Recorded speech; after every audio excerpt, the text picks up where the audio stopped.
Okay. Howdy there, folks. It's Waldo. Thought I'd show my face for once. If you're wondering about the sunglasses, I have a little condition. I have very sensitive vision. Can't handle bright lights. They mess with my eyes. Oh goodness! If a real shiny, bright cherry red car drives across the street and I see it, oh Lord, it's a mess. I get horrible migraines. Enough migraines to fill a silo, let me tell you. But, so I gotta wear the sunglasses, but I think they look right nice.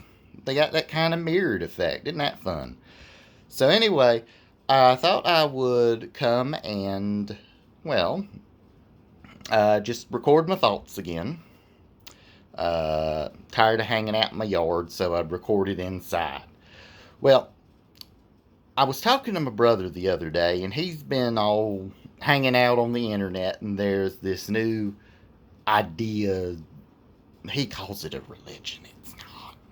But he calls it intersectionality, and he thinks it's this new second coming of old-timey racism, and that it's trying to pit people against each other and erect barriers and stuff like that. And I can see why he'd be worried about something like that. I would too, but I don't think that's what's happening. It's not. Because I've looked into this kind of stuff, and it's not that bad. You know, what he referred to as social justice gladiators or what have you, you know, that they're not that problematic because ultimately they just want to make the world a kinder place. And I think that's a good thing. I mean, you really think about it. When it first kind of started happening several years ago, well, you had where they would kind of say, you know who's the problem with society. Now, this is something a lot of people are sometimes afraid to say, but nothing builds a stronger community than collective hatred. It's great. It's wonderful to have to basically have you and your friends and family get together and say, you know whose fault everything that's wrong in the world is? Those people cross the river. It's their fault. But you see, we live in a much more connected world. We can go across the river now. There's a bridge. And you find out it really wasn't their fault. So what you do is people still want to have that sense of community where you just blame someone for everything. And you see, with me, I blame Satan for everything. Because that's the easy thing to do. Because why not? I mean, again, why is this stoplight taking too long? Satan. What is causing the degeneration of American society and values? Satan. Why is it so dang hot today? Satan. What's that weird growling, whispering noise coming from a crawl space? Satan. So again, it's a thing. But unlike the people living across the river, if I go into a coffee shop and say, you know, I'd like myself a little mint chocolate flavored whatever they call them, the barista isn't going to be this horned devil goat man that's going to look at me and say, Mr. Frotofla, I'd love to give you your mint chocolate, whatever you call it, but you seem to have some very bad views about me and my kind. See, that's not going to happen because the devil lives in hell. He don't work at the coffee machine. Why would he need to work at coffee? You're in hell. There's lava. It's hot everywhere. If anything, it would only be ice brew. But you see, that's the thing, is people love to blame somebody for everything.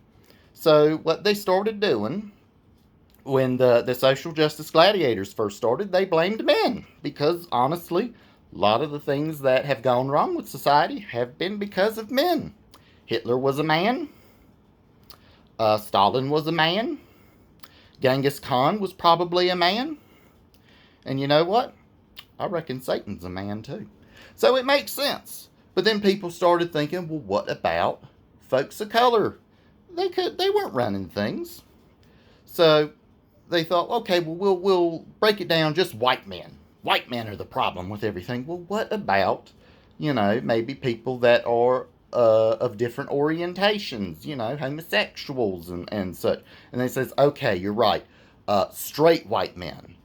And then it says, well, what about those men or straight white men that are transsexuals? And then it's like, okay, cisgendered straight white men. So you see the pattern here is we keep adding things. The blame group keeps getting narrower and narrower.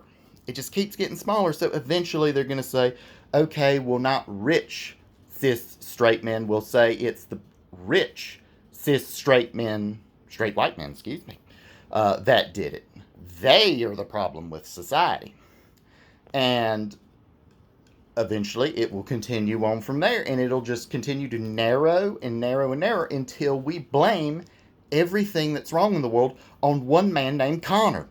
And it'll be, Connor's the reason everything's a problem. Why are they rioting in Portland? Connor's doing it. Who put those people in the courthouse throwing tear gas at people? It was Connor. Connor's the one doing it. The president's got nothing to do with anything. It's Connor. Connor's the one doing it. Who were all those people trying to burn it down and throwing things and yelling and shouting? Connor. That's who did it. It was always Connor. From the very beginning, colonialism, bunch of Connor. That was him. King Connor wanted to come over here and take over everything. That's the thing. And eventually, when you get to that point, you know what happens? People named Connor are going to come out. It's like the folks named Karen today. There are probably very nice ladies named Karen that are just looking around and it's like, why am I being demonized? So it'll happen with Connor. So then Connor will come out and says, well, you know what? I've met a few Connors, or I've met the Connor. It's an all right fella. So what will we do then? Well, the only thing we can do. Satan.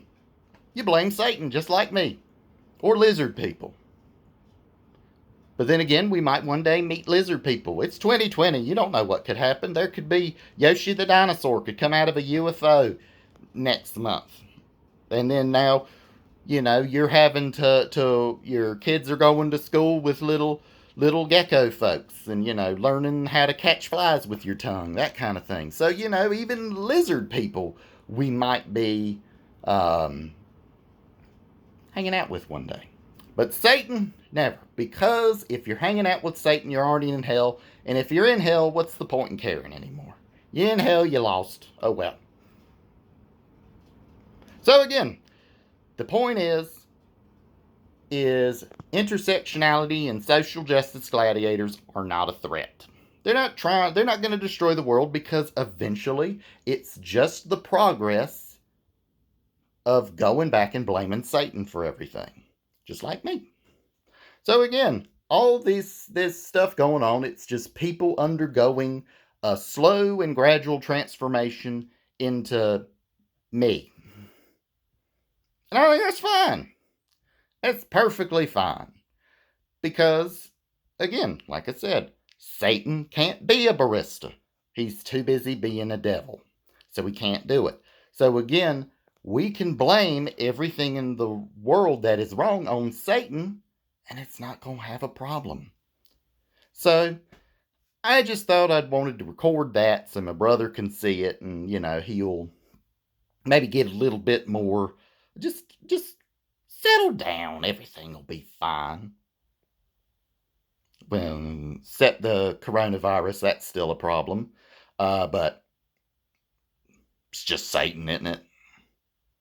Anyway, this has been Waldo. Y'all have a good one.